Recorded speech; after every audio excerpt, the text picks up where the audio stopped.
arba'atun yusbihuna fi ghadabillah. Ada 4 macam orang yang mana mereka ini mendapatkan murka Allah.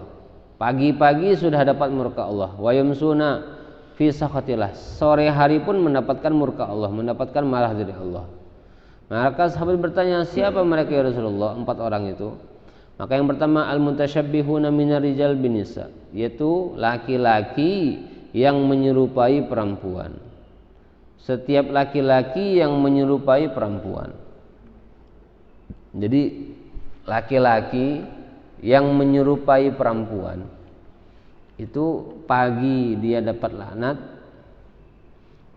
dapat murka, sore begitu juga dapat laknat, dapat murka dari Allah Subhanahu wa taala. Termasuk 4 golongan itu. Maksudnya menyerupai itu bagaimana? Ya menyerupai. Mungkin dalam segi pakaian. Mungkin dari segi gayanya, gaya bicara, gaya berpenampilan, gaya berpakaian.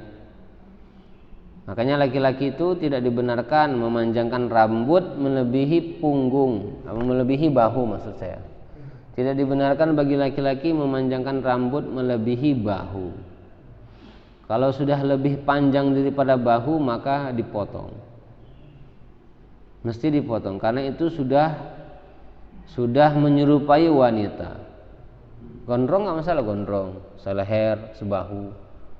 Tapi kalau sudah lebih panjang dari itu, sampai ke punggung, sampai ke pinggang, maka ini sudah tidak boleh. Itu sudah tasyabuh. Kalau tidak dia segera hilangkan, ya dapat murka terus dia. Jadi termasuk laki-laki yang memakai emas. Selain itu ada larangannya dari Nabi. Itu juga termasuk dosa yang kedua, dosa tasyabuh. Karena Nabi SAW mengkhususkan emas itu khusus perempuan. Ketika Nabi melihat ada laki-laki pakai emas, maka Nabi melarang. Marah gitu, gak suka. Diambil cincin itu dari tangan, dilempar. Nabi sangat-sangat tidak suka. Karena apa? Pertama memang Nabi mengatakan ini memang perhiasan kalian nanti di surga, bukan di dunia. Dan yang kedua memang ini perhiasan ini khusus untuk perempuan. Maknanya ketika orang memakai perhiasan emas, bagi laki-laki memakai perhiasan emas, selain dia itu melanggar larangan, Nabi memang sudah melarang perhiasan emas bagi laki-laki. Yang kedua, dia sudah melakukan dosa tasyabuh, menyerupai perempuan. Apalagi anting, laki-laki pakai anting. Walaupun dibilang untuk gaya-gaya nggak boleh, itu sudah tasyabuh. Maka harus ditinggalkan.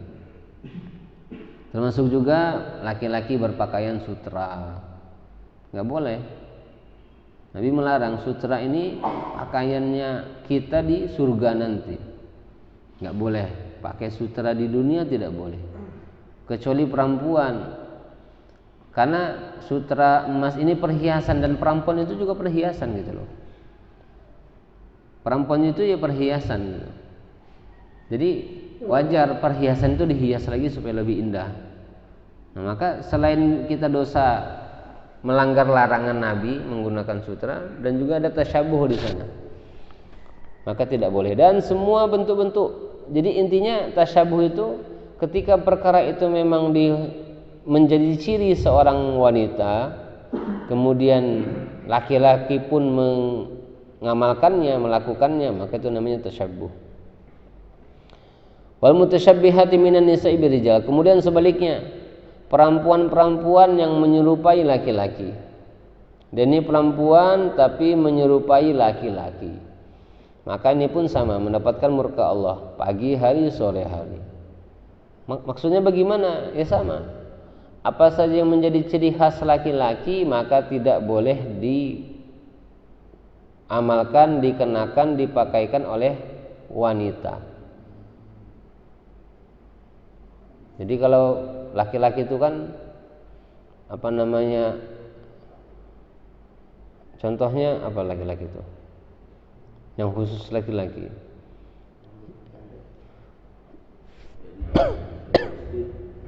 Stigma cewek. Jadi seperti rambut pendek cepak, laki-laki itu cepak. Kalau ada perempuan cepak maka nggak boleh. meniru laki-laki. Meniru laki-laki. Itu meniru laki-laki nggak boleh. Ya laki-laki itu kan gayanya lagi pakai celana 3/4, pakai kaos cangklek begitu. Itu kan gayanya laki-laki. Kalau ada perempuan niru-niru itu, maka juga nggak boleh. Kemudian yang ketiga, walazi ya'til bahaim. Yang ketiga, orang-orang yang mendatangi hewan. Maksudnya dia ini hewan itu dia garap juga gitu loh. Apa mendatangi hewan itu? Jadi termasuk orang yang mendapatkan murka Allah pagi hari sore hari. Orang-orang yang mendatangi hewan. Kalau bahimah di sini sebetulnya lebih khusus lagi artinya mendatangi hewan ternak. Jadi kambingnya digarap sendiri, sapinya digarap sendiri gitu. Jadi ya nauzubillah, ini kalau namanya memang setan sudah datang, ya sudah. Ya hewan pun ya jadi pelampiasan nafsunya begitu. Dan ini ya nggak ada yang tahu kalau hewan ini, nggak bisa laporan. Kambing kan nggak bisa laporan dia. Kalau orang memperkosa orang itu laporan, dia bisa laporan. Saya dilecehkan begini begitu. Kalau hewan, ya nggak ngerti, dia nggak bisa laporan, nggak ada yang tahu. Maka dia juga termasuk orang yang mendapatkan murka Allah.